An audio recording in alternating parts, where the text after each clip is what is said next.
പൊതുവെ ജങ്ക് ഫുഡിനൊപ്പം ലഭിക്കുന്ന മയോണൈസ് ആരോഗ്യത്തെ കൊല്ലുന്നു, ആരോഗ്യത്തിന് വളരെ ഹാനികരമായിട്ടുള്ള ഒരു കാര്യമാണെന്ന് നമ്മൾ പലപ്പോഴും പറയാറുണ്ട്. അത് ഒഴിവാക്കിയാൽ തന്നെ നിങ്ങളുടെ 10% പ്രശ്നങ്ങളും തീരും. കാരണം LDL ഉയർത്തുന്ന, കൊളസ്ട്രോൾ വർദ്ധിപ്പിക്കുന്ന ഓയിലുകളാണ് മിക്കവാറും അതിലുപയോഗിക്കുന്നത്. അത് ഇൻഫ്ലമേഷൻ കൂടുവാൻ നല്ല സാധ്യതയുള്ള വസ്തുവാണ്. അതുമാത്രം നിങ്ങൾ ദിവസവും ഉപയോഗിച്ചാൽ നിങ്ങൾക്ക് രോഗിയാവാൻ സാധിക്കും. അതിനു പകരം നിങ്ങൾക്ക് ഉപയോഗിക്കാൻ പറ്റുന്ന ഏറ്റവും നല്ലൊരു കാര്യമാണ് ഹമ്മൂസ്.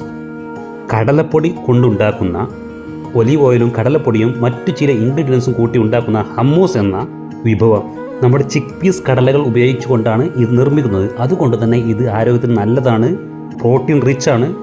ഈ ഒരു സബ്സ്റ്റിറ്റ്യൂട്ട് നിങ്ങളുടെ ഭക്ഷണത്തിൽ മയോണൈസിന് പകരം ഉപയോഗിക്കുന്നതായിരിക്കും ഏറ്റവും നല്ലത്. പിന്നെ അതിലുള്ളത് ഒലീവ് ഓയിലാണ്, അതും വളരെ നല്ലതാണ്. അതുകൊണ്ട് നമ്മുടെ ആളുകൾ ഇതിനു വേണ്ടി പ്രത്യേകം ശ്രദ്ധിക്കുക. നിങ്ങളുടെ മയോണൈസ് മാറ്റി നിർത്തി അതിന് പകരം ഹമ്മൂസ് ഉപയോഗിക്കുക. ടേസ്റ്റ് ചിലപ്പോൾ വളരെ കുറവായിരിക്കാം, പക്ഷേ ഒന്ന് അഡ്ജസ്റ്റ് ചെയ്ത് 1 മാസം ഇതൊന്ന് ട്രൈ ചെയ്ത് നോക്കുക. നിങ്ങൾക്ക് തന്നെ അതിൻ്റെ മാറ്റം മനസ്സിലാക്കാം.